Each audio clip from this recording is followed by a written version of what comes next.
नमस्कार फ्रेंड्स, मैं Ranjana Awasthi motivational audio book and Hindi tricky specialist में आपका स्वागत करती हूँ। आज मैं आपके लिए लेके आई हूँ भक्ति काल। मेरी दो वीडियो हो चुकी हैं। एक आपका हिंदी साहित्य का इतिहास और एक आदिकाल। आदिकाल के बाद में आता है भक्ति काल। तो इसके अब हम लोग पढ़ेंगे भक्ति काल। ठीक है, चलिए स्टार्ट करते हैं।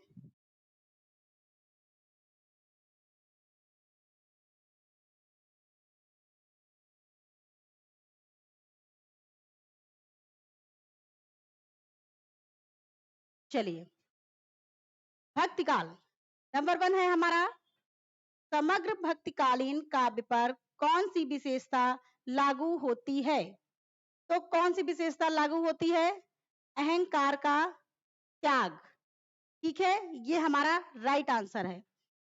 अब इसमें देखिए, भक्तिकालीन कवियों ने ब्रह्म प्राप्ति में अहंकार को बाधक माना, इसलिए उन्होंने सर्वप्रथम अहंकार के त्याग पर बल दिया। अतः समग्र भक्तिकालीन काव्य पर अहंकार का त्याग की विशेषता लागू होती है। ठीक है, आगे देखेंगे। सेकंड क्वेश्चन हमारा है, भक्ति काल की समय सीमा क्या बताई गई थी? तो इसमें 1275 से 1700 ये नहीं है। इसके बाद में आपका 1275 से 1800 ये भी नहीं है। 1375 से 1875 ये भी नहीं है। तो हमारी सीमा क्या थी? 1375 से 1700। ठीक है, जो कि इसमें नहीं है। ठीक है, अब आप देखिए, क्योंकि 1375 से स्टार्टिंग थी तो 1375 से 1850 इन्होंने दे दिया, ये नहीं है। ये हमारा 1700 तक माना जाता है। ठीक है ना, ये हमारा राइट आंसर है। इसके बाद थोड़ा सा डिटेल में देख लेंगे। हिंदी साहित्य में भक्ति काल का समय विक्रम संवत 1375 से विक्रम संवत 1700 तक माना गया है। भक्ति काल को ज्ञानाश्रय शाखा, प्रेमाश्रय शाखा, कृष्णाश्रय शाखा और रामाश्रय शाखा में विभक्त किया गया। ज्ञानाश्रय शाखा के प्रमुख कवि थे कबीरदास, रैदास, मलुकदास। और प्रेमाश्रय के कौन से थे? मलिक मोहम्मद जायसी। और कृष्णाश्रय शाखा के कौन थे? हमारे सूरदास, नंददास, कृष्णदास, परमानंद, कुंभनदास, गोस्वामी, मीराबाई, नरोत्तम, रहीम और असखान। और रामाश्रय शाखा में हमारे कौन से आते हैं? तुलसीदास। ठीक है, ये तो हमारे पूरा डिटेल में हो गया। अब एक एक क्वेश्चन अच्छे से हम लोग पढ़ते हैं। संवत 1375 से 1700 तक के साहित्य में कौन सी भावधारा परिलक्षित होती है? तो कौन सी होती है? जो कि हम लोग पढ़ रहे हैं, भक्ति काल ही पढ़ रहे हैं। तो 1375 से 1700, तो ये हमारा हो गया भक्ति। तो हमारा डी जो है राइट आंसर है। भक्ति के स्रोत को दक्षिण से उत्तर भारत में प्रसारित होने के सिद्धांत का समर्थन करने वाले विद्वान कौन से थे? तो ये हमारे थे आचार्य रामचंद्र शुक्ल जी। ठीक, नेक्स्ट देखते हैं।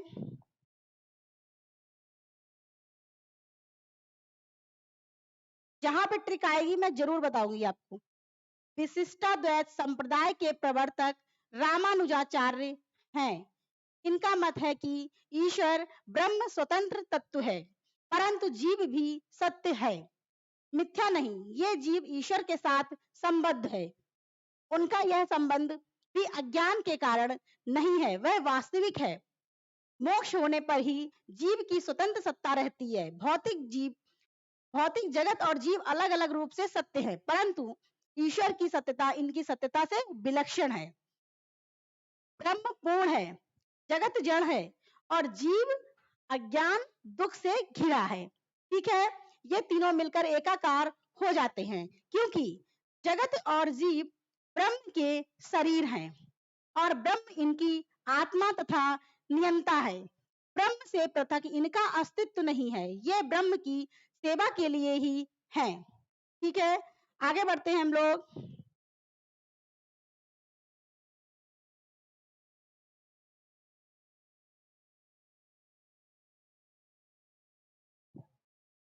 विशिष्टाद्वैतवाद के प्रतिपादक कौन थे? अब देखिए इसमें हम ट्रिक बताएंगे क्योंकि ये भी बहुत ही इंपॉर्टेंट है और इसको भी लोग भूल जाते हैं, कंफ्यूज हो जाते हैं क्योंकि बहुत सारे हैं। विशिष्टाद्वैतवाद, विशिष्ट कौन है? रामानुजाचार्य, जो कि एक रामा, ऐसे देखिए रामानंद, मध्वाचार्य, निम्बार्काचार्य, तो इसमें रामानुजाचार्य जी जो हैं ये रामा सबसे ज्यादा ये विशिष्ट हैं, ठीक है, ये विशिष्ट है क्योंकि एक तो रामा है, राम भगवान, ऊपर से आचार्य हैं, तो ये रामानुजाचार्य हो गया। आलवर भक्तों की संख्या कितनी मानी गई है? आलवर भक्तों की संख्या हमारी 12 मानी गई है।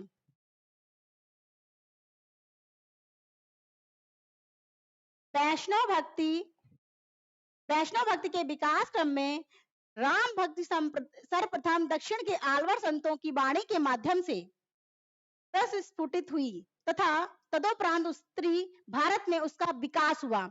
ये आलवर संख्या में 12 थे। इनमें से काठकोप अथवा नवमालवार राम की पादुका के अवतार माने जाते हैं। सर्वप्रथम इनकी रचना तिरुवायमोली में अनन्य राम भक्ति का वर्णन मिलता है।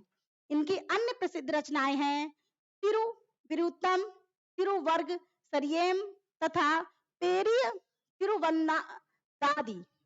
बड़े डिफिकल्ट नाम है इनके। सातवें आलवर केरल के चेरवंशी, कहाँ के? सातवें जो थे आलवर वो केरल के चेरवंशी राजा कुलशेखर भी अनन्य राम भक्त थे। तिरुमाल तिरुभोवी में इनके राम भक्ति विषयक सरस गीत संकलित हैं। श्री संप्रदाय के प्रथम आचार्य रंगनाथ मुनि ने आलवर संतों के लोक प्रचलित पदों को प्रबंधम शीर्षक से 4 भागों में संकलित किया है। आगे बढ़ते हैं। नाथ मुनि ने परवर्ती श्री संप्रदाय के पुंडरीक काक्ष राम मिश्रा यमुनाचार्य आदि आचार्यों ने अपनी वाणी के द्वारा राम भक्ति को अधिकाधिक पल्लवित किया।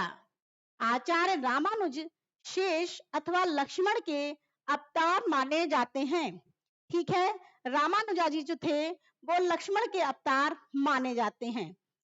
ब्रह्म संप्रदाय की भक्ति परंपरा में मध्वाचार्य का स्थान महत्वपूर्ण है। ब्रह्म, ठीक है, इसको कैसे याद रखेंगे? ब्रह्म जो होता है, ब्रह्म एक तरीके से मानिए हृदय होता है, ठीक है, हृदय, तो हृदय हमारा मध्य में होता है, ठीक है, ऐसे मान लीजिए, ठीक है, दिल से, लोग कहते हैं दिल से जो बात निकलती वो सही होती है, तो ब्रह्म जो है मध्वाचार हो गया, तो आप नहीं भूलेंगे। नेक्स्ट है भक्ति काल को हिंदी काव्य का स्वर्ण युग सर्वप्रथम किसने कहा? तो ये किसने कहा था? सन, परसों की वीडियो में हम लोगों ने देखा था यही चीज। नेक्स्ट देखेंगे हिंदी के किस काल को स्वर्ण युग कहा जाता है? इंपॉर्टेंट क्वेश्चन है,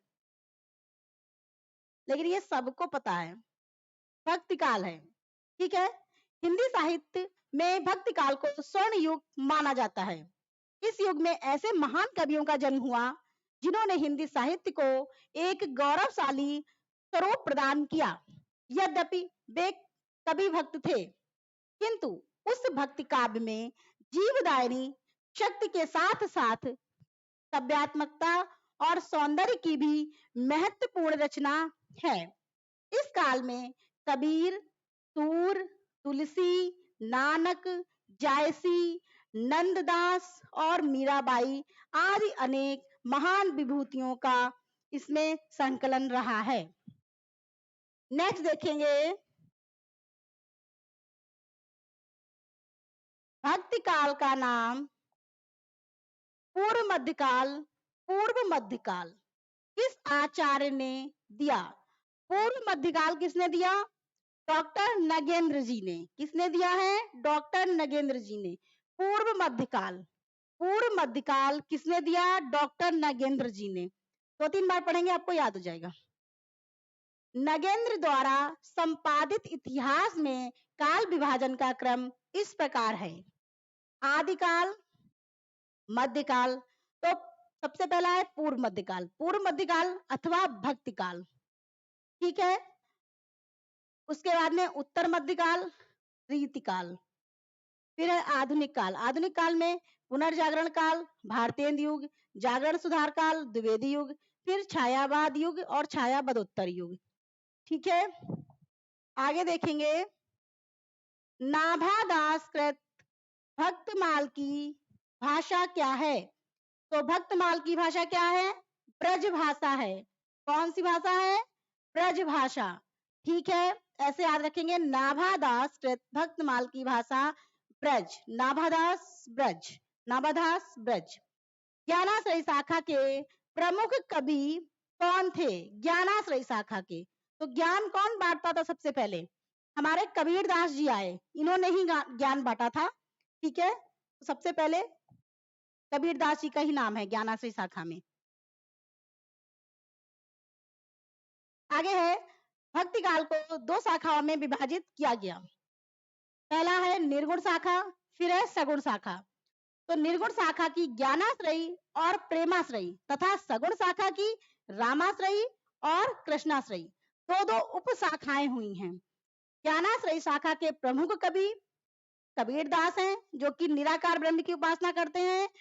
अन्य प्रसिद्ध कवियों में नानक, संत रैदास, दादू दयाल, मलूकदास, धर्मदास और सुंदरदास, ठीक है। ये है इसमें। तो इनमें ज्ञानाश्रयी शाखा के कवि नहीं है। कौन से नहीं है? तो इसमें हमारे अग्रदास जी ये नहीं है, ठीक है। ये क्वेश्चन जरूर आता है, तो याद रखिएगा, ये इंपॉर्टेंट क्वेश्चन है। ज्ञानाश्रयी शाखा के कवि नहीं है अग्रदास, ऐसे याद रख लीजिए। जो सीट पे आगे बैठेगा बच्चा, तो उसको तो ज्ञान होगा ही, लेकिन वो किसी को देगा नहीं। आगे वाले बच्चे थोड़े से होशियार होते हैं, तो थोड़े से चालाक भी होते हैं। तो ज्ञानाश्रयी शाखा के कवि नहीं है। कौन नहीं है? ज्ञानाश्रयी, अग्रदास, ठीक है। बस याद करने के लिए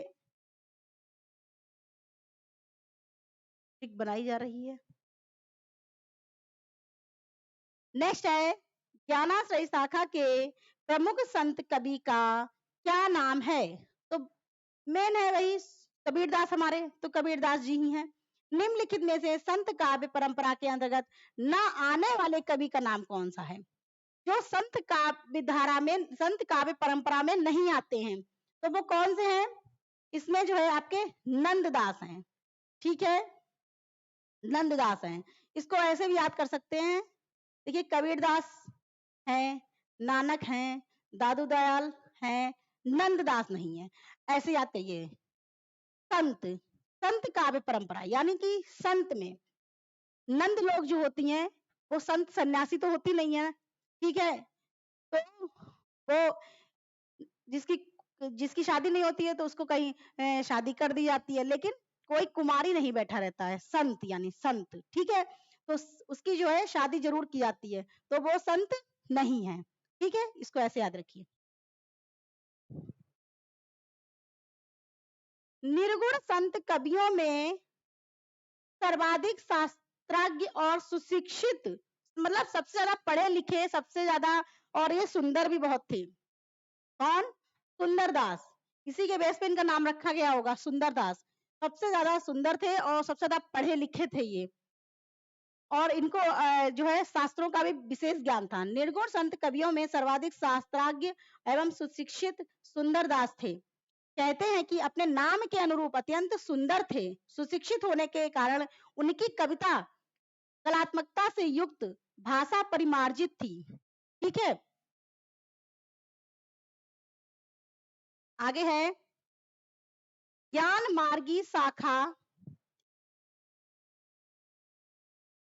ज्ञान मार्गी शाखा के कवियों को किस नाम से पुकारा जाता है? तो ज्ञान मार्गी शाखा को, शाखा के कवियों को किस नाम से बुलाया जाता है? संत कवि, जो कि हम लोगों ने भी पढ़ा, ठीक है, जिसमें नंददास नहीं है। संत कौन नहीं है? संत नंद नहीं है, नंद नहीं है संत, ठीक है। संत काव्य नाम किसने दिया? संत काव्य नाम किसने दिया? ये हमारा दिया था राम कुमार वर्मा जी ने, ठीक है। ये वर्मा जी जो थे, इन्होंने इनके बेटे से लड़ाई वड़ाई हो गई, ये जाके संत बन गए जाके, ठीक है। राम कुमार वर्मा जी की अपने बेटे से लड़ाई हो गई तो ये संत बन गए, इन्होंने संत काव्य का नाम दे दिया, संत काव्य धारा, ठीक है। आगे देखते हैं, निम्नलिखित विकल्पों में जो संत काव्य के विशेषता नहीं है उसे छांटिए। संत काव्य की विशेषता कौन सी नहीं है? तो देखिए इसमें क्या है, सगुण ईश्वर की उपासना, क्योंकि इसमें निर्गुण यानी निराकार ब्रह्म की उपासना की गई है, इसमें सगुण ईश्वर की उपासना नहीं की गई है।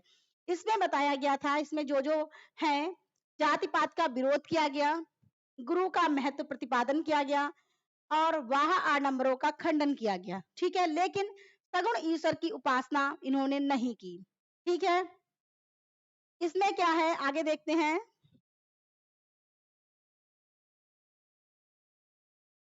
निर्गुण काव्यधारा की प्रवृत्ति है। निर्गुण काव्यधारा की प्रवृत्ति कौन सी है? इसमें देखेंगे, देखिए सबसे पहले वात्सल रस की प्रधानता नहीं है, मैंने बताया था ये सबसे अच्छा तरीका होता है, जो पहले आप पढ़िए उसके बाद में जो नहीं है उसको कट कर दीजिए और जो आएगा वो राइट आंसर होगा। फिर उसके बाद में आपका प्रकृति पर चेतन सत्ता का आरोप, ये भी नहीं है। फिर आपका आश्रयदाता की प्रशंसा, ये भी नहीं है, क्यों? क्योंकि ये आदिकाल में थी।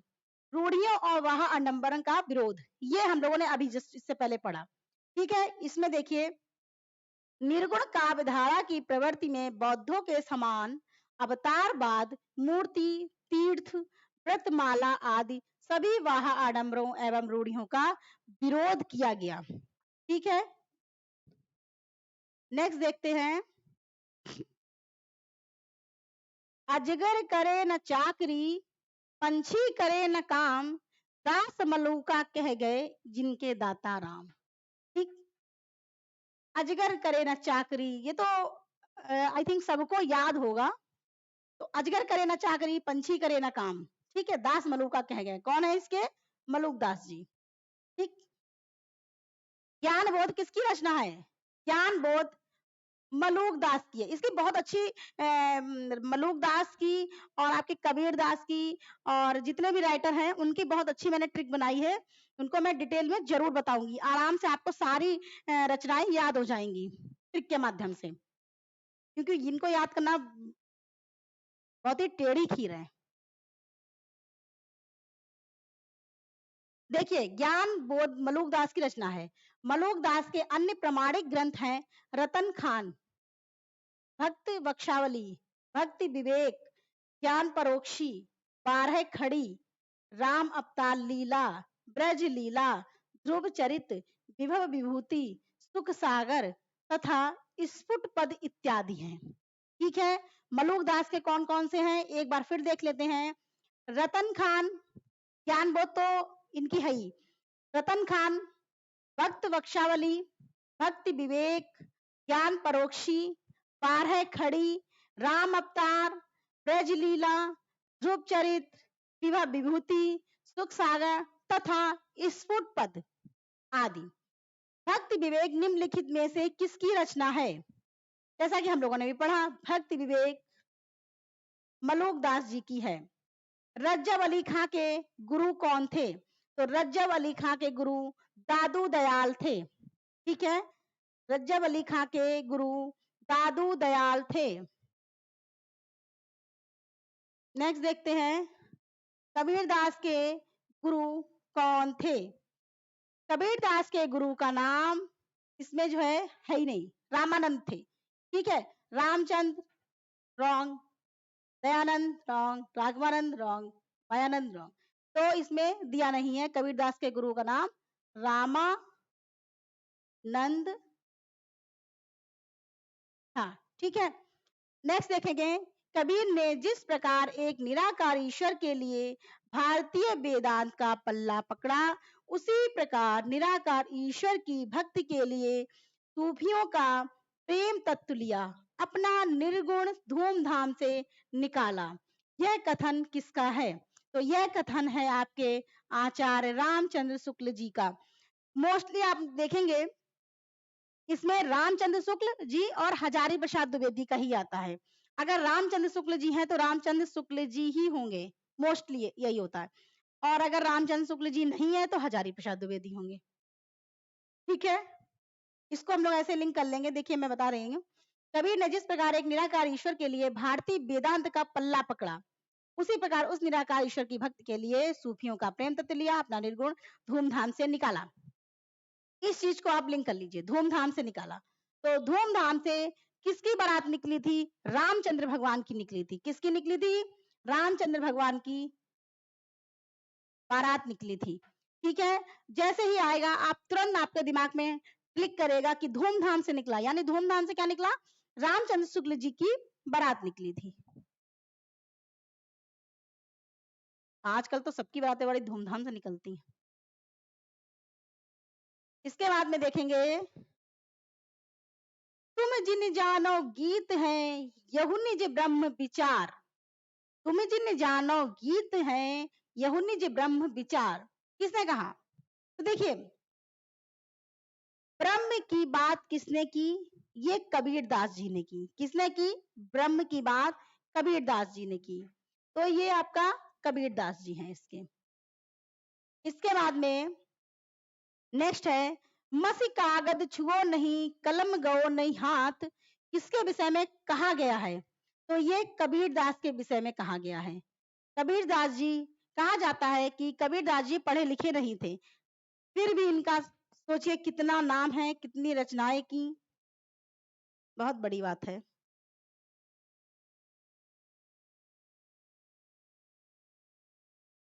उसके बाद में है कबीर दास की कुछ अन्य पंक्तियां हैं। तुम्हें जिन जानो गीत है यह निज ब्रह्म विचार। तो ब्रह्म आएगा तो आप कबीर दास ये टिक करेंगे। मैं कहता हूं आखिन देखी, तू कहता है कागज देखी, कागज देखी, क्योंकि इनको अनुभव बहुत था, लेकिन इन्होंने कागज को हाथ भी नहीं लगाया था। कागज को इन्होंने हाथ नहीं लगाया था। तो जैसे ही कागज आएगा वैसे ही आप कबीरदास टिक करेंगे। दुल्हन गावो मंगलाचार, मेरे घर आए राजा राम भरत। ठीक है, दुल्हन गावो मंगलाचार, इसको कैसे लिंक करेंगे? दुल्हन गावो मंगलाचार, ऐसे मान लीजिए कबीर दास जी पढ़े लिखे नहीं थे तो इनकी शादी नहीं हुई थी। ठीक है, तो ये दूसरों की बहुओं से कहते हैं, दूसरों की दुल्हनों से कहते हैं कि मंगलाचार गाओ, क्योंकि खुद की तो शादी नहीं हुई। ठीक है ना, तो ये दूसरों की बहुओं से कहते हैं। इसको कोई लोग अपने माइंड में मत रखिएगा, बस ट्रिक के माध्यम से बता रही हूँ। तंत्र न जानो मंत्र न जानो, जानो सुंदर काया। लेकिन ये मान लीजिए इनको ना तंत्र आता ना मंत्र आता था, क्योंकि पढ़े लिखे नहीं थे, बट जानो सुंदर काया, ये सुंदर थे, कबीर दास सुंदर थे ऐसे मान। लेकिन सबसे सुंदर जो आए पढ़े लिखों में आए वो सुंदर दास जी हैं। ठीक है, सुंदर काया, ये काया का वर्णन करते, तो ये कबीर दास जी हो गए। इसके बाद में है सूफी प्रेमाख्यान नक रचनाओं का भाषा कौन सी थी? भाषा कौन सी थी? तो इसमें कौन सी थी? अवधि थी। ठीक है, ब्रज नहीं, आदिकाल की है। इसके बाद में खड़ी बोली रही, बुंदेली नहीं। तो सूफी की कौन सी थी? अवधि थी।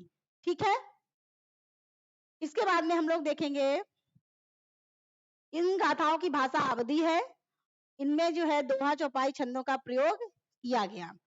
ठीक है, नेक्स्ट हमारा क्वेश्चन है, सूफी कवियों का सबसे प्रिय अलंकार कौन सा होता है? तो सूफी कवियों का सबसे प्रिय अलंकार समासोक्ति है। सूफी कवियों के अन्योक्ति, समासोक्ति, रूपक, प्रतीक, उपमा, उत्प्रेक्षा तथा अतिशयोक्ति अलंकारों का प्रयोग किया गया है। ठीक है, समासोक्ति है। इनमें से सूफी काव्यधारा के कवि कौन नहीं है? देखिए, इनमें कौन नहीं है? सूफी काव्यधारा के कवि नहीं है। देखिए, जैसी है, कुतुबन है, मुल्ला दाऊद है, नाभादास होना चाहिए, इन्होंने नामदास लिख दिया, नाभादास, नाभादास। ठीक है। नेक्स्ट है, प्रेमाख्यान काव्य परंपरा का मुख्य दर्शन है तसव्वुफ। कौन सा है? तसव्वुफ। आचार्य रामचंद्र शुक्ल प्रेमाख्यान परंपरा की पहली रचना किसको मानते हैं? ये मृगावती को मानते हैं। किसको मानते हैं? मृगावती को।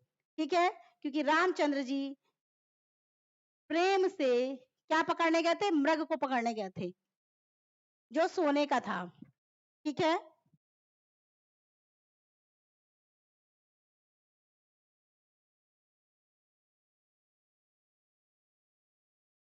किसको पकड़ने गए थे? मृग को। ठीक है,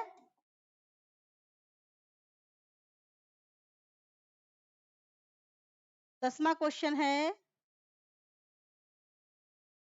आचार्य रामचंद्र शुक्ल प्रेमाख्यान परंपरा की पहली रचना किसे मानते हैं? तो मैंने बताया मृगावती को। कुतबन के गुरु कौन थे? कुतबन के गुरु, इसमें यहाँ पे है ही नहीं। कुतबन के गुरु आपके शेख बुरहान को माना गया है। किसको माना गया है? शेख बुरहान को। ठीक है, इसमें दादू शेख बुढ़न शेख सुंदरदास वगैरह लिखे हुए हैं, बट ये नहीं है। नेक्स्ट देखते हैं, कुतबन के गुरु का नाम क्या था? शेख बुरहान। जैसा कि मैंने बताया कुतबन के गुरु कौन थे? शेख बुरहान थे। ठीक है, मृगावती के लेखक कौन है? तो मृगावती के लेखक जो हैं आपके कुतबन हैं। कौन है? कुतबन। ठीक है, नेक्स्ट देखते हैं, जायसी की 3 रचनाएं उपलब्ध हैं, आखरावट, आखिरी कलाम और पद्मावत। ठीक है, पद्मावत प्रेम के पीर की व्यंजना करने वाला विशद प्रबंध काव्य है, दोहा चौपाई में निबद्ध मसनबी शैली में लिखा गया। ठीक है, मंझन ने 1545 में मधुमालती की रचना की। ये जायसी के परवर्ती थे। मधुमालती की रचना किसने की? मंझन ने की। सूफी मत में वर्णित साधक की 4 अवस्थाएं शरीयत, तरीकत, मारिफत, हकीकत की भारतीय भक्ति धारा के सही क्रम में क्या है?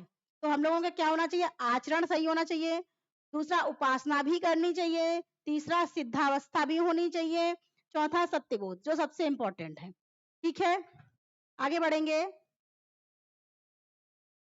कि 20 तक यहाँ पे हो गए हैं। आगे देख लेते हैं कितना है इसमें, काफी हैं। तो 20 तक यहाँ पे हो गए हैं। अब हम लोग आगे बढ़ते हैं इधर से। 20 इधर साइड से 20 हो चुके, क्योंकि काफी हो गए तो वीडियोस बड़ी हो जाती है, तो थोड़ा सा देखने में सुनने में भी प्रॉब्लम होती है। ठीक है, ये सूफी काव्य आ गया था इधर।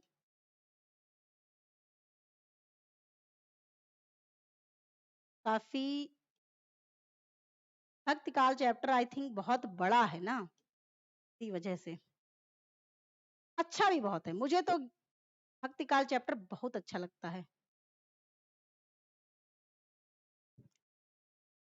आगे बढ़ते हैं, आ गया, छठा आ गया है, पांचवा, चौथा भक्तिकाल। ठीक है, नेक्स्ट देखेंगे,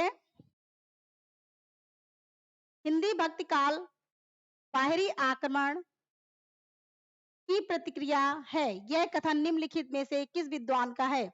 तो यह हमारा जो है सी है, रामचंद्र शुक्ल। क्या है? रामचंद्र शुक्ल जी हैं इसके। ठीक है, हिंदी का भक्तिकाल बाहरी आक्रमण की प्रतिक्रिया, यह कथन निम्नलिखित किस विद्वान का है? देखिए, इसको आप ऐसे लिंक कर लीजिए, भक्ति का हिंदी का भक्तिकाल बाहरी आक्रमण, कि बाहरी आक्रमण, क्योंकि ये राम भगवान थे कि इन पे बाहरी आक्रमण कोई भी नहीं कर सकता था, लेकिन किया जाता था। लेकिन क्योंकि ये भगवान है इसलिए इन पे बाहरी आक्रमण कोई नहीं कर सकता था। अब जैसे ही आपका आएगा बाहरी आक्रमण, तुरंत आपके दिमाग में यह बात क्लिक कर जाएगी कि ये बाहरी आक्रमण रामचंद्र शुक्ल। आगे बढ़ेंगे, रामानुजाचार्य ने किस दर्शन का प्रतिपादन किया? तो रामानुजाचार्य, मैंने क्या बताया था, एक तो राम है, दूसरे आचार्य हैं, तो ये कौन होंगे, ये आपके विशिष्टाद्वैतवाद में आ जाएगा, विशिष्ट है, विशिष्ट है। ठीक है, नेक्स्ट देखते हैं, आल्वर और वैष्णवों की संख्या कितनी बताई गई है, तो आल्वर भक्तों की कितनी बताई गई है, 12 बताई गई है। रामानंद की शिष्य परंपरा में आते हैं कौन, रामानुजाचार्य जी, कौन आते हैं, रामानुजाचार्य जी आते हैं। ठीक है, आगे बढ़ेंगे, निम्नलिखित में से कौन रामानंद की शिष्य परंपरा में नहीं आते हैं, तो कौन नहीं आते हैं, मलूक दास जी, ये मलूक दास जी नहीं आते हैं। ठीक है, मलूक दास जी शिष्य परंपरा में कौन नहीं है, मलूक दास। ठीक, आगे बढ़ेंगे,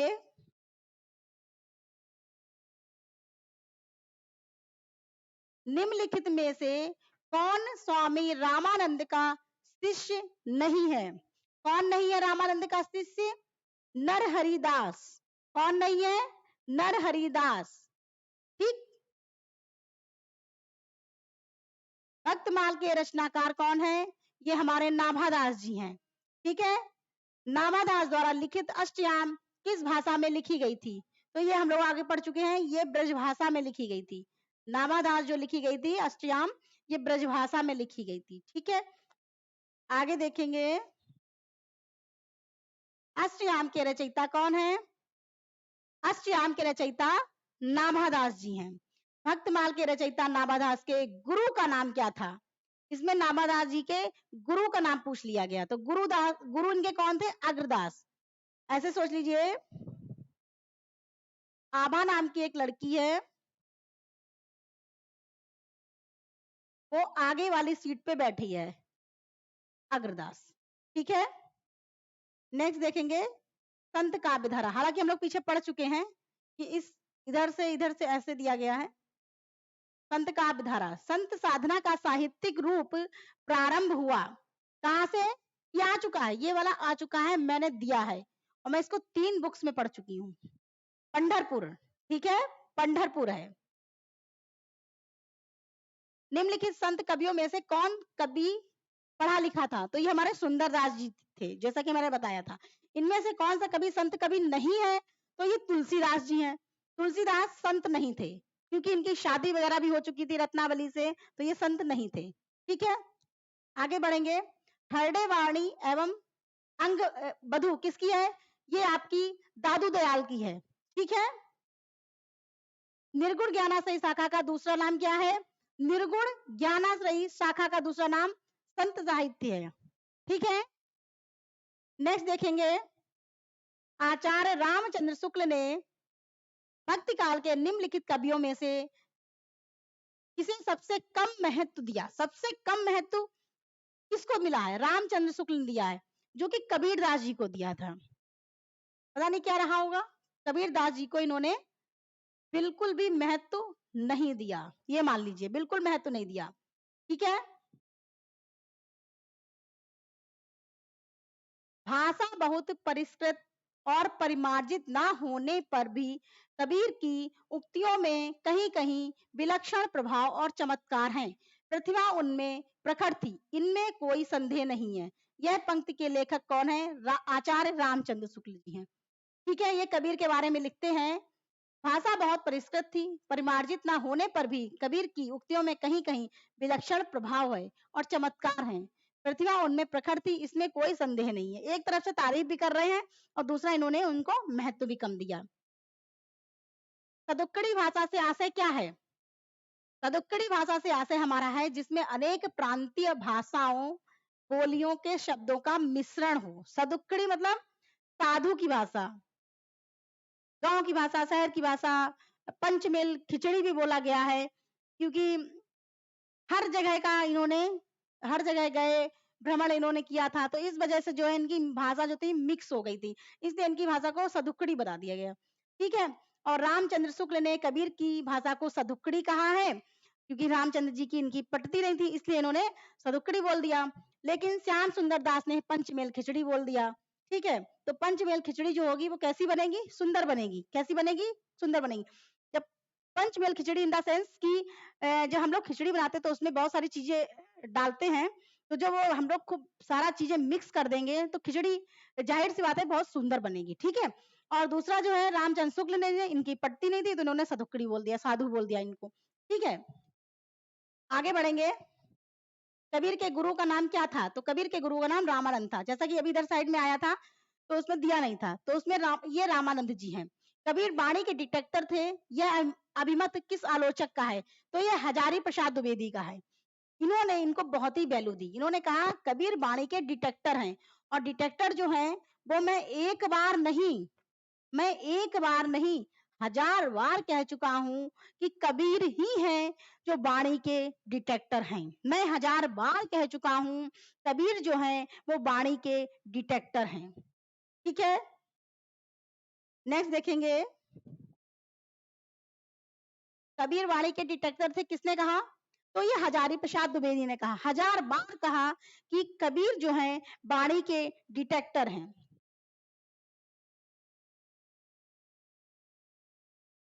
आचार्य हजारी प्रसाद द्विवेदी ने वाणी का डिटेक्टर किसको कहा? कबीरदास जी को कहा। ठीक है, फिर है कबीर की वाणी का संग्रह बीजक कहलाते हैं। किसके कितने भाग हैं? तो इसके 3 भाग हैं, साखी, सबद, रमैनी। साखी, सबद, रमैनी। ठीक है, अब आया है सूफी काव्य। हालांकि कुछ क्वेश्चन हम लोग उधर पढ़ चुके हैं।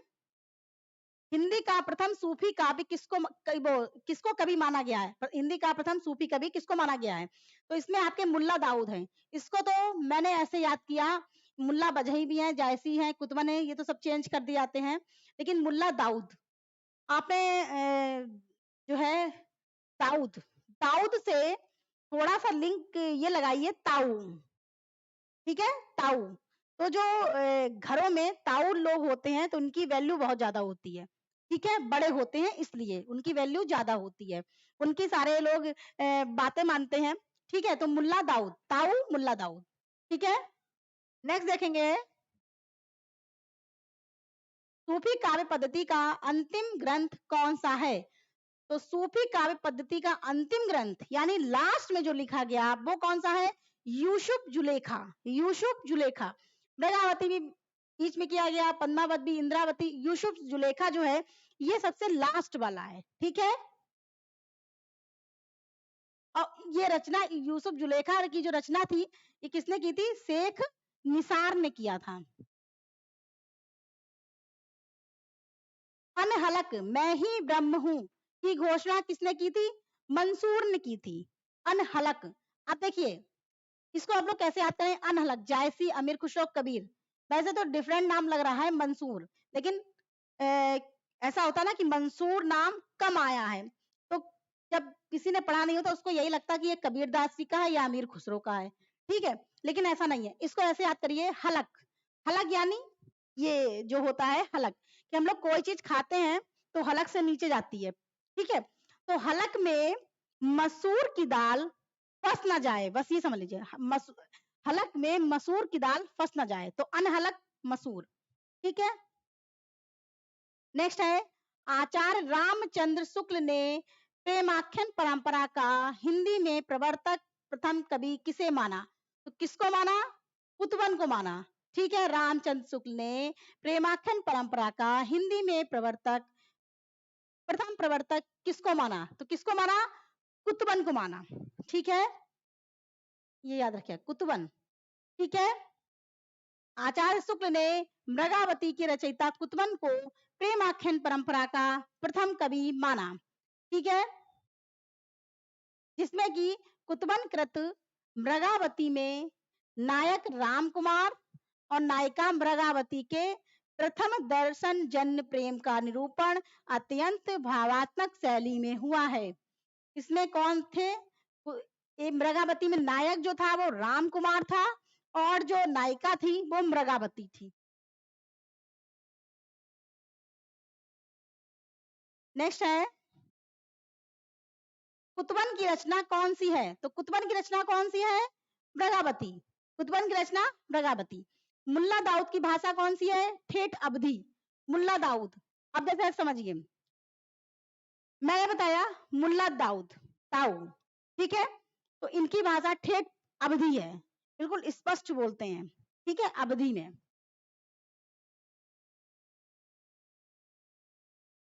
नेक्स्ट है, इनमें से जायसी की कौन सी रचना नहीं है?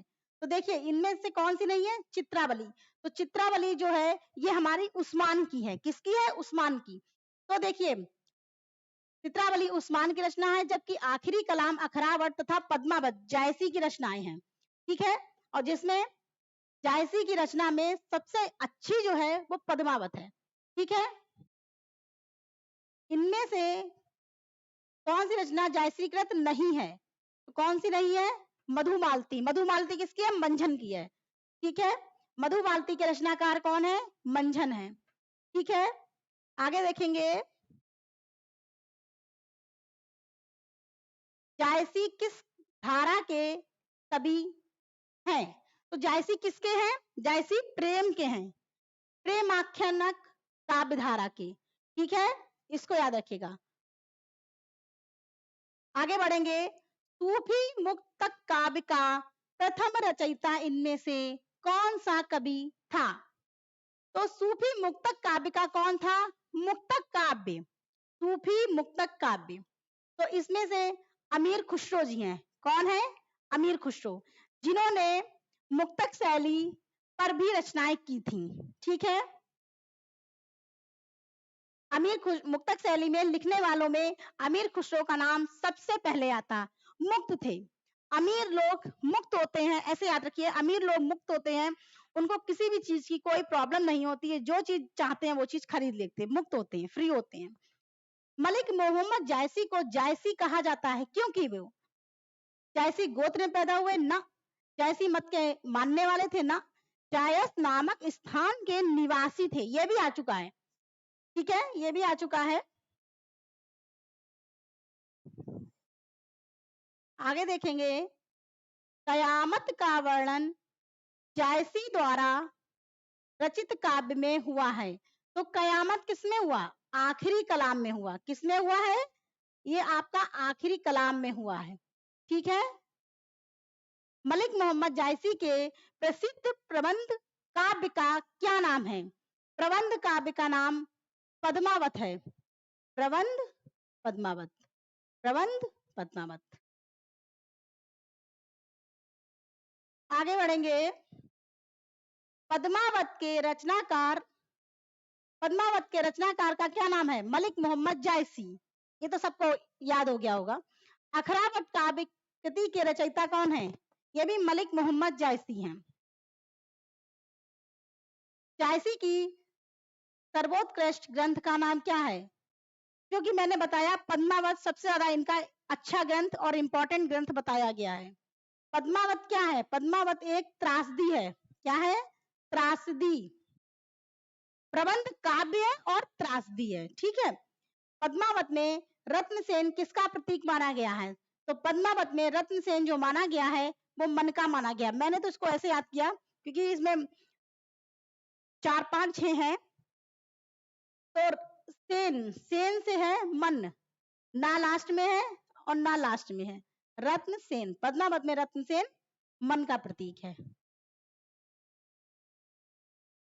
पद्मावत में पद्मनी किसका प्रतीक है? तो पद्मनी जो है परम सत्ता का प्रतीक है। किसका है? परम सत्ता का प्रतीक। कि इसमें ऐसे मैच कर सकते हैं इसको, पद्मावत परम सत्ता, पद्मावत परम सत्ता। इनमें से कौन सी कृति जायसी की अक्षय कृति के आधार पर रची गई थी? तो कौन सी थी? पद्मावत। अक्षय कृति सबसे ज्यादा जो वैल्यू मिली है जायसी की रचना को तो वो पद्मावत ही है। आगे है, पद्मावत को समासोक्ति किसने कहा? तो पद्मावत को समासोक्ति किसने कहा? आचार्य रामचंद्र शुक्ल, ठीक है।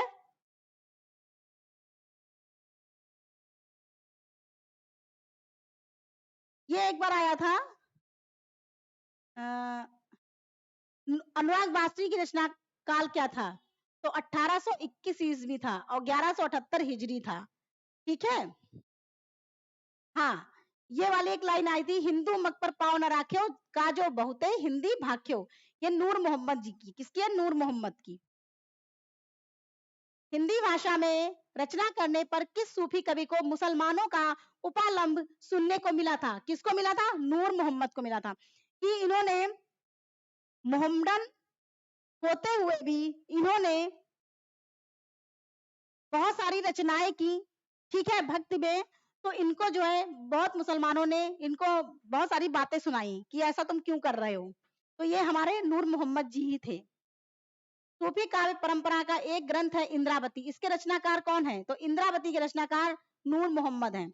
ऐसे समझ लीजिए, इंद्रा है, इंद्रा, तो इंद्रा में नूर ही नूर है। क्या है?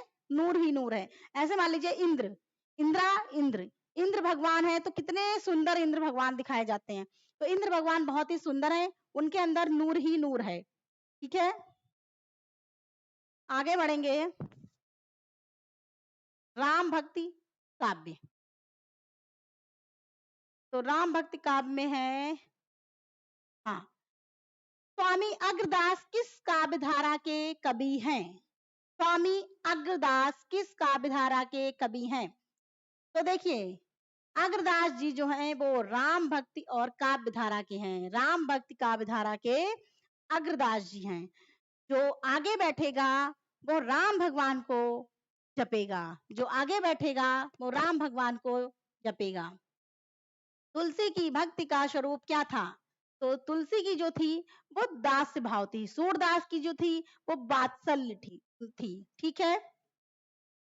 अवधी भाषा के सर्वाधिक लोकप्रिय महाकाव्य का नाम क्या है?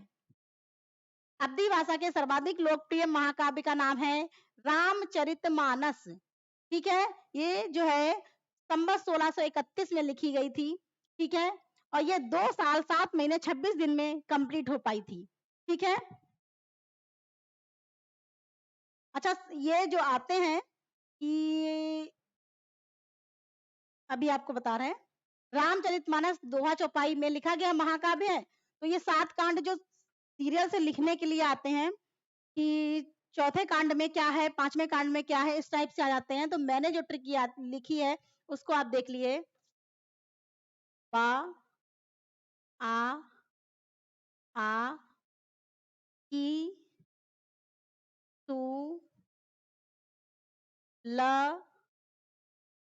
उ, बा, आ की सु लव, बा, आ की सु लव। जैसे कि मुझे याद है, 4-5 बार आप रिपीट करेंगे तो बा किसुलय, बा किसुलव, बा किसुलव, तो आपको याद होएगा। सबसे पहले क्या है? बाल कांड। उसके बाद में सबसे दूसरा जो है अयोध्या कांड। क्यों? क्योंकि अयोध्या में ही इनका जो है शादी ब्याह ब्याह वगैरह हुआ था। ठीक है, फिर अरण्य हो गया, किष्किंधा कांड हो गया, सुंदर कांड हो गया, लंका कांड हो गया, फिर उत्तर कांड हो गया। ठीक है। रामचरितमानस किस भाषा में लिखी गई है? ये आपकी अवधी में लिखी गई है।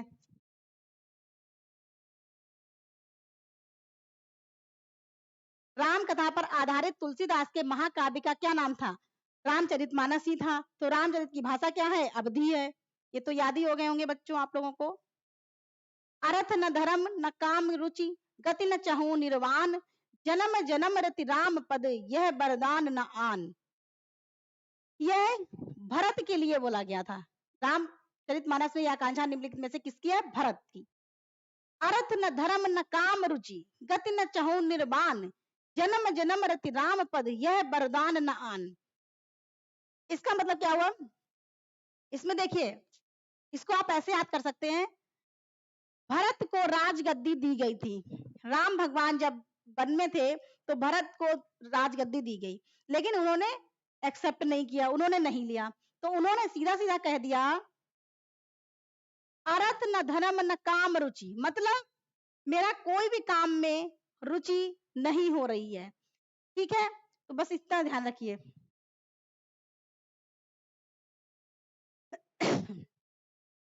अवधी एवं ब्रजभाषा दोनों में रचना करने वाले कवि कौन हैं? तो अवधी और ब्रजभाषा में दोनों में जो रचनाएं की हैं वो हमारे तुलसीदास जी ही हैं। ठीक है।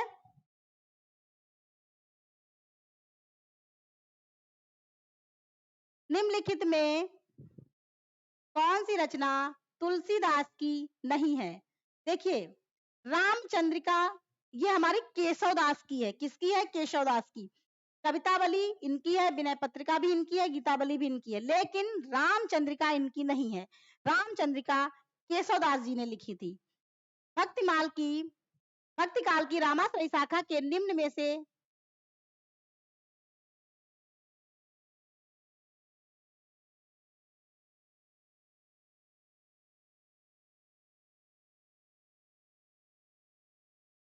हम्म भक्ति काल के रामाश्रय शाखा के निम्न में से कौन से कवि हैं? तो कौन से कवि हैं? तुलसीदास जी हैं। कौन से हैं? तुलसीदास जी हैं। निम्नलिखित में से जो राम भक्ति काव्य की विशेषता नहीं है उसे छांटिए। कौन सी नहीं है? देखिए, राम भक्ति शाखा में क्या था और कृष्ण भक्ति शाखा में क्या था? देखिए, देखते हैं। विष्णु के अवतार रूप में राम का वर्णन बिल्कुल सही है। लोक मंगल एवं समन्वय भावना का प्रतिपादन ये भी है। असत पर सद्वृत्तियों की विजय, मतलब अच्छाई की विजय। फिर है कृष्ण की विविध लीलाओं का गायन, ये नहीं है। कृष्ण की जो है ये आपके वात्सल्य के हैं, कृष्ण भक्ति शाखा के हैं। फिर है तुलसीदास कृत विनय पत्रिका रचित है। तो विनय पत्रिका हमारी ब्रज भाषा में रचित है। ठीक है। विनय पत्रिका की भाषा ब्रज है। विनय पत्रिका की भाषा ब्रज है। एक बार क्वेश्चन चर्चा बार आता। कृष्ण गीतावली नामक काव्य कृति के रचयिता कौन है? ये हमारे तुलसीदास जी हैं। कौन है? तुलसीदास जी। इनमें से कौन ग्रंथ तुलसीदास द्वारा रचित नहीं है? देखिए, इसमें जो है आपका गीतावली है, विनय पत्रिका है, दोहावली है, लेकिन रसमंजरी नहीं है। ठीक है, रसमंजरी नहीं है। रसमंजरी किसकी है? नंददास की है। ठीक है। तुलसीदास जी ने भ्रमर गीत परंपरा के अंतर्गत भ्रमर गीत की रचना की, जो संकलित है किसमें? कृष्ण गीतावली में। भ्रमर जो आया था वो किसमें आया था? कृष्ण गीतावली में आया था। किसमें? कृष्ण गीतावली में। ठीक है। भक्ति काल के किस कवि ने संस्कृत को छोड़कर भी संस्कृत की शास्त्रीय परंपरा का निर्वहन किया? किसने किया? तुलसीदास। तुलसीदास बहुत ही ज्ञानी थे, तो तुलसीदास जी ने संस्कृत को छोड़कर भी संस्कृत की शास्त्रीय परंपरा का निर्वहन किया। फिर है हमारा कृष्ण भक्ति। कृष्ण भक्ति में है सूरदास के विषय में कौन सा कथन गलत है? तो इसमें कौन सा है? सूरदास जी को सभी विद्वान जन्मांध मानते हैं। सही बात है, यही गलत है। सूरदास जी श्रीनाथ मंदिर वृंदावन में कीर्तन करते थे, ये तो बिल्कुल सही है। सूरदास बल्लवाचार्य के शिष्य थे, ये भी सही है। प्रभु हो सब पतितन को राजा, पर निंदा मुख पूरी रहे जग, यह निशान निधि बाजा, पंक्ति सूरदास द्वारा लिखित है, ये भी सही है। लेकिन ये जो है ये गलत है, जन्मांध थे। इनमें से सूर की रचना कौन सी नहीं है?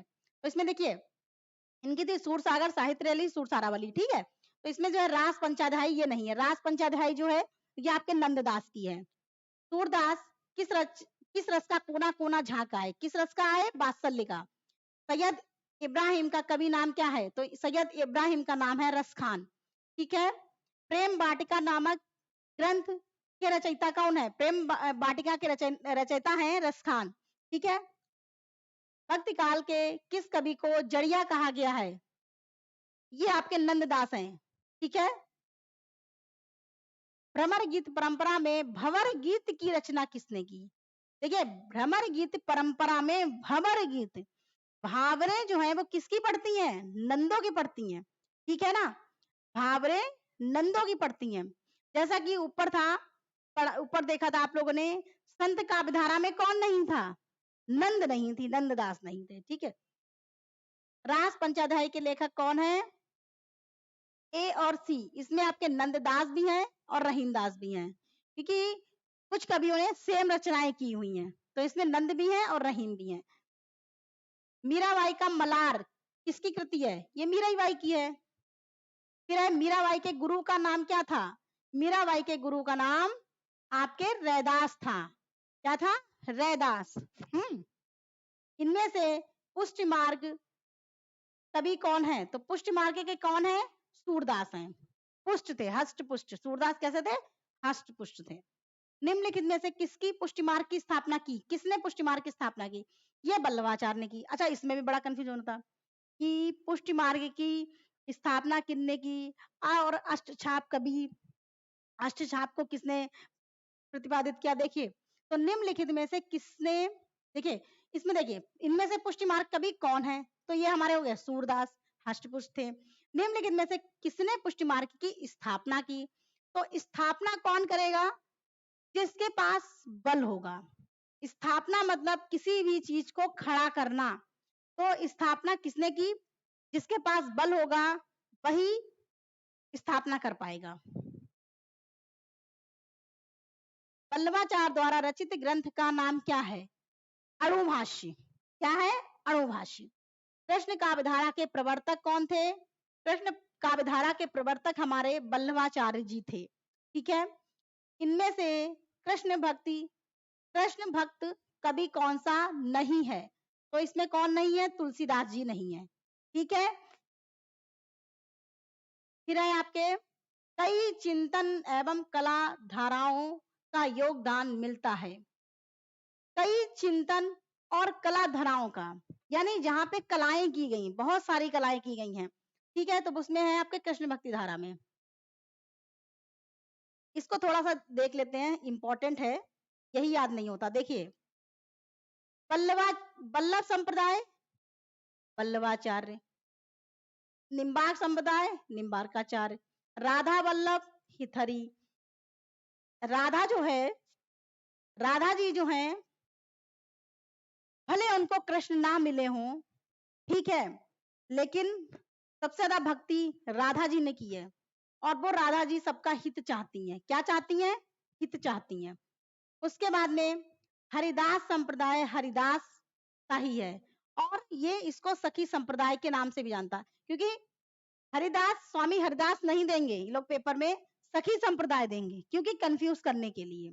ठीक है, तो सखी इसको याद रखिए। जो दासी होती है, जैसे रानी होती है, तो रानी जब होती है तो उसके घर में दासी लोग लगी होती हैं।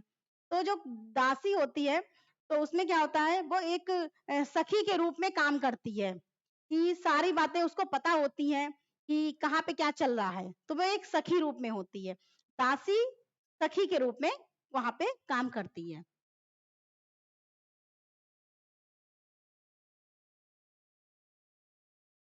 बहुत है इसमें। निम्नलिखित में से कौन कृष्ण भक्ति का संप्रदाय नहीं है? तो कृष्ण भक्ति का संप्रदाय नहीं माना गया है, ये हमारा तत्व सुखी संप्रदाय है। कौन सा? तत्व सुखी संप्रदाय। ठीक है, थोड़ा सा अलग लग रहा ना, तत्व सुखी संप्रदाय। 84 वैष्णव की वार्ता का संबंध किस संप्रदाय से है? तो 84 वैष्णव की वार्ता का संबंध किससे है? वल्लभ संप्रदाय से है, वल्लभ संप्रदाय से। 84 वैष्णव की वार्ता, 84 लोगों से बात कौन कर पाएगा? जिसके पास बल होगा, क्योंकि 84 लोगों से बात करना बहुत ही कठिन चीज है। ठीक है, तो जिसके पास बल होगा वही कर पाएगा। अष्टयाम नामक पुस्तक में किसकी दिनचर्या का वर्णन है? तो अष्ट इसमें दिया नहीं गया, लेकिन वैसे राम जी का है। अष्ट छाप की स्थापना किसने की? तो अष्ट छाप की स्थापना किसने की? विठल नाथ ने की। इसको मैंने ऐसे याद किया है क्योंकि इसमें बल्लभाचार्य भी हैं, सूरदास हैं, नावादास तो हो ही नहीं सकते, लेकिन इन दो में कंफ्यूजन होता है। तो देखिए, विठल नाथ, टा और टा, इसको मैच कर लीजिए, अष्टछाप विठल नाथ, मैं कभी कंफ्यूज नहीं होती। फिर है अष्टछाप के संस्थापक कौन थे? टाटा विठलनाथ। अष्टछाप की स्थापना का श्रेय किस आचार्य को जाता है? अष्ट विठलनाथ। ठीक है, अष्टछाप के संस्थापक थे, कौन थे? टाटा विठलनाथ।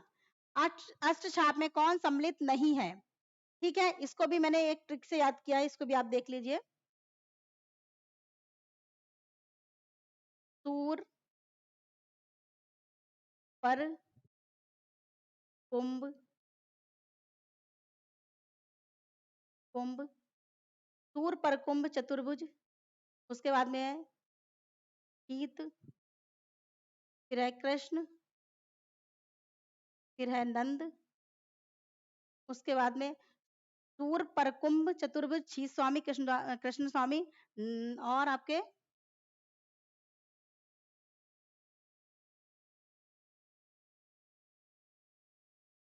देखिए सूर पर कुंभ चतुर्भुज, सूर पर कुंभ चतुर्भुज शीत स्वामी कृष्णदास नंददास गोविंददास, शीत स्वामी कृष्णदास नंददास गोविंददास, 2 बार हो गया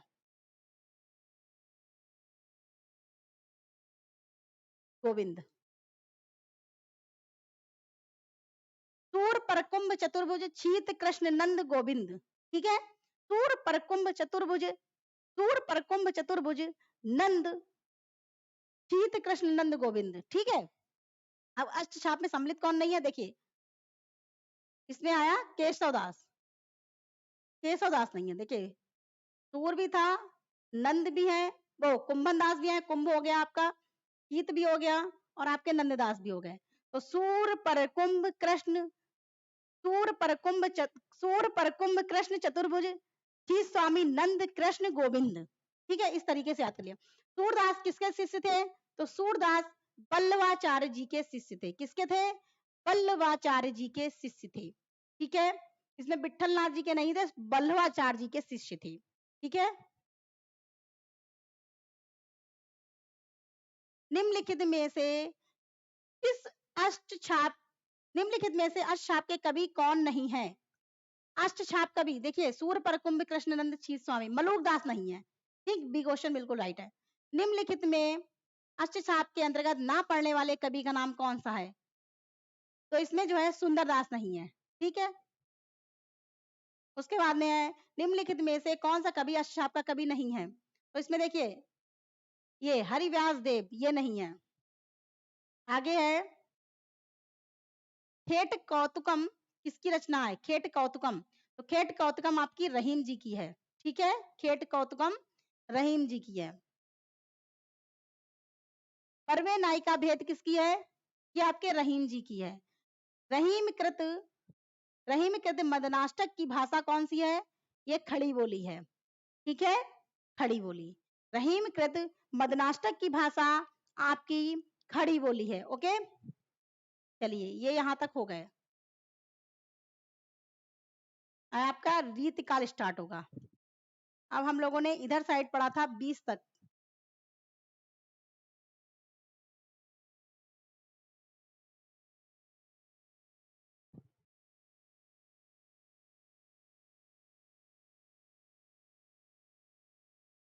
बस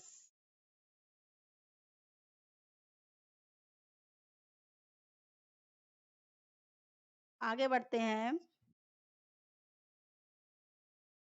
भक्ति काल चैप्टर बहुत अच्छा है, ठीक है। 20, हाँ यहां से था। बैराग्य संदीपनी किस कवि की रचना है? तो बैराग्य संदीपनी हमारी तुलसीदास जी की रचना है। किसकी है? तुलसीदास जी की। बैराग्य संदीपनी के रचनाकार तुलसीदास जी हैं। इनमें से कौन सा कथन असत्य है? देखिए, ज्ञानाश्रयी शाखा के कवि निराकार की उपासना करते थे, ठीक है, सही है। कबीर संत कवि थे, ये भी सही है। प्रभु जी तुम चंदन हम पानी, ये रैदास की है, ये भी बिल्कुल सही है। संत तुलसीदास ज्ञानाश्रयी शाखा के कवि थे, तो ये नहीं है। ये रामाश्रयी शाखा के कवि तुलसीदास जी थे, ठीक है। विनय पत्रिका नामक ग्रंथ की रचना किसने की? ये तो सबको पता होगा, तुलसीदास जी ने की। कृष्ण गीतावली की ग्रंथ के रचनाकार कौन थे? कृष्ण गीतावली भी तुलसीदास ने ही की। इसमें सूरदास ना लगाइएगा, ना मीराबाई, ना नंददास। कृष्ण गीतावली जो थी ये तुलसीदास ने की, जो कि ब्रज भाषा में की थी, ठीक है। कृष्ण गीतावली नामक काव्य ग्रंथ के रचयिता कौन है? तुलसीदास जी हैं। कृष्ण गीतावली के रचनाकार तुलसीदास जी हैं। कृष्ण गीतावली नामक काव्य की रचयिता कौन है? ये आपके तुलसीदास जी हैं। गीतावली है। गीता क्या है? मुक्तक काव्य। क्या है? मुक्तक काव्य। रामचरितमानस का ज्ञान दीप प्रसंग किस कांड में वर्णित है? ज्ञान दीप। तो ज्ञान दीप प्रसंग जो आता है सबसे लास्ट में है, उत्तर कांड में। ज्ञान जो दिया गया है, क्योंकि सारा कुछ हो चुका, बाल कांड, अयोध्या कांड, सारे कांड हो चुके, उसके बाद में जो लास्ट में ज्ञान दिया गया वो उत्तर कांड में ही दिया गया, क्योंकि लोगों को ज्ञान दिया गया। रामचरितमानस में किस संवाद का संबंध नहीं है? तो इसमें जो है दिया नहीं गया है। किसका है? मेरे ख्याल से देखिए शिव पार्वती का तो है ही, राम सीता का भी संवाद है, तो इसमें याज्ञवल्क्य भरद्वाज का घुसंडी गरुड़ का भी है, याज्ञवल्क्य भरद्वाज का ही नहीं है। ठीक है, थोड़ा सा कंफ्यूजन है, ये आप लोग कमेंट बॉक्स में बताइएगा कौन सा है। सूरदास किस काल के कवि थे? सूरदास आपके भक्ति काल के कवि थे। ठीक है, सूरदास कौन सी धारा के प्रतिनिधि कवि माने जाते हैं? तो ये हमारे कृष्ण काव्य धारा के प्रतिनिधि कवि माने जाते हैं। सूरदास ने किस कृति को नहीं लिखा? सूरदास ने 3 रचनाएं की, सूर सारावली, सूर सागर और साहित्य लहरी। ठीक है, तो इसमें दोहावली जो है ये तुलसीदास की है। वैसे सूरदास ने बहुत सी की थी, लेकिन मेन जो 3 है वो यही है। सूर सागर किस भाषा की कृति है? तो सूरदास ब्रज के थे, तो ब्रज भाषा ही में ही इन्होंने किया है। उसके बाद है नंददास किस काव्यधारा से संबंधित हैं? तो नंददास जो है ये कृष्ण काव्यधारा से संबंधित है, लेकिन थोड़ा सा देखने में लगता है कि नंददास जो है ये राम भक्ति के, लेकिन ऐसा नहीं है। ये नंददास, ऐसे याद रखिए, नंद जो है वो कृष्ण भगवान की पूजा करती है, ताकि कृष्ण भगवान को सारी सुख सुविधाएं थी, बहुत अच्छे से उनका जीवन यापन हुआ था। राम भगवान को बहुत सारे कष्ट मिले थे बेचारे को, लेकिन नंददास जो थे वो कृष्ण काव्य धारा की, यानी कि नंद लोग जो है वो कृष्ण जी को मानती हैं। सुदामा चरित्र के लेखक कौन है? तो सुदामा चरित्र के लेखक कौन है? नंददास हैं। सुदामा का चरित्र, जब ये कृष्ण काव्य धारा के हैं नंद जी, तो ये सुदामा चरित्र यानी कृष्ण भगवान और सुदामा ये फ्रेंड थे, तो उसमें जो है ये नंद लोग जो है ये सुदामा के बारे में ही बातें करेंगे, उनके लेखक वही हैं। उसके बाद में श्रीमद बल्लवाचार्य ने किस कृष्ण भक्ति को प्रतिष्ठित किया, उसका दार्शनिक आधार क्या था? तो बल्लवाचार्य ने शुद्धाद्वैत दर्शन का प्रतिष्ठित दार्शनिक आधार माना। ठीक है, कि इसको ऐसे याद कर लीजिए, बल्लवाचार्य यानी जो शुद्ध खाना खाएगा, यानी कि दाल चावल सब्जी रोटी हरी सब्जियां वगैरह खाएगा, तो उसके पास में बल होगा। ठीक है, लेकिन आजकल ये मोमोज चाउमीन वगैरह चल गई, तो बल किसी के पास में नहीं है। मेरा बेटा भी है, तो उसको ये सब चीजें बहुत पसंद है, कबाब पराठा दुनिया भर का, तो उसके इतनी ज्यादा हेल्दी वो नहीं है। एप्पल वगैरह दो तो वो नहीं खाता, बनाना दो नहीं खाएगा, लेकिन ये सब चीजें वो बहुत ज्यादा खाता है। श्रीमद बल्लवाचार्य ने जिस कृष्ण भक्ति को प्रतिष्ठित किया, उसका दार्शनिक आधार क्या है? शुद्धाद्वैत, शुद्ध खाना खाएगा जो उसके बल होगा। ठीक है, तत्वदीप निबंध के रचयिता कौन है? तो ये बल्लवाचार्य हैं, तत्वदीप के। ठीक है, रुद्र संप्रदाय की स्थापना किसने की? रुद्र संप्रदाय की स्थापना विष्णु स्वामी जी ने की। किसने की? विष्णु स्वामी जी ने की। कैसे इसको याद रखेंगे? रुद्र, तो रुद्र समुदाय, रुद्र स्वामी भी लगा सकते हैं, श्री स्वामी, ये नहीं, रुद्र संप्रदाय की स्थापना विष्णु जी ने की, ऐसे समझिए। रुद्र यानी कि विष्णु भगवान के पैर कौन दबाता? लक्ष्मी माता। अगर वो लक्ष्मी माता उनके पैर नहीं दबाती है, तो वो रुद्र रूप धारण कर लेते हैं, गुस्सा जाते हैं कि मेरे पैर दबाओ। ठीक है, इस तरीके से इसको लिंक कर लेंगे, रुद्र संप्रदाय विष्णु स्वामी। राधा वल्लभ संप्रदाय का प्रवर्तन किसने किया था? तो राधा वल्लभ, मैंने पहले बताया, राधा जी जो हैं वो हर किसी का हित चाहती हैं, तो हित हरिवंश हो गया। ठीक है, नेक्स्ट देखते हैं, कृष्ण के साथ राधा की महानता संप्रदाय की विशेषता है। सनक संप्रदाय, सनकादि, ठीक है। कृष्ण के साथ राधा की महानता कौन से संप्रदाय में है? तो सनक संप्रदाय में है, ठीक है। कृष्ण के साथ राधा की महानता, इसमें श्री रुद्र ब्रह्म ये नहीं है, सनक है। कि कभी कभी लोगों में आपस में लड़ाइयां भी हो जाती होंगी सनक टाइप से, जैसे रुक्मणी जी की भाई शादी हो चुकी थी कृष्ण भगवान के साथ में, तो राधा के साथ में क्या होगा? सनकपन होगा, सनकादि। बस मैं ऐसे बोल रही हूँ ट्रिक के लिए, ताकि याद हो जाए जो भी कंफ्यूजन वाले हैं। चीत स्वामी किस धारा के कवि थे? तो चीत स्वामी जो थे ये अष्टछाप धारा के थे, ठीक है। हाँ, ये थोड़ा सा इंपॉर्टेंट है, इसको देख लीजिए। अष्टछाप की स्थापना 1565 में, अष्टछाप की स्थापना 1565 में किसने की थी? अष्ट ता विठल, विठलनाथ ने। इन 8 कवि भक्त कवियों ने बल्लवाचार के 4 शिष्य थे, सूर परकुंभ कृष्ण सूर परकुंभ कृष्णदास, ठीक है। और विठलनाथ के थे गोस्वामी गोविंद, नंददास, शीश स्वामी, चतुर्भुज, ठीक है। इसके बाद देखेंगे अष्टछाप की रचना कब की थी? 1565 ईस्वी में की गई थी। नीचे दिए गए नामों में कौन कवि बल्लवाचार के शिष्य नहीं है? तो बल्लवाचार के कौन से नहीं है? चतुर्भुज दास नहीं है। निम्नलिखित में से कौन विठलनाथ का शिष्य था? तो ये हमारे भी क्वेश्चन चतुर्भुज दास थे। इनमें से किस एक कवि अष्टछाप में नहीं है? तो कौन नहीं है? या के गोविंद दास जी नहीं है, ठीक है। अष्टछाप के प्रमुख कवि नंददास किसके शिष्य थे? तो नंददास किसके शिष्य थे? विठलनाथ के, ठीक है। विठलनाथ जी के नंददास शिष्य थे। अष्टछाप के प्रमुख कवि नंददास किसके शिष्य थे? विठलनाथ के। वल्लभाचार्य के शिष्य नहीं है, कौन नहीं है?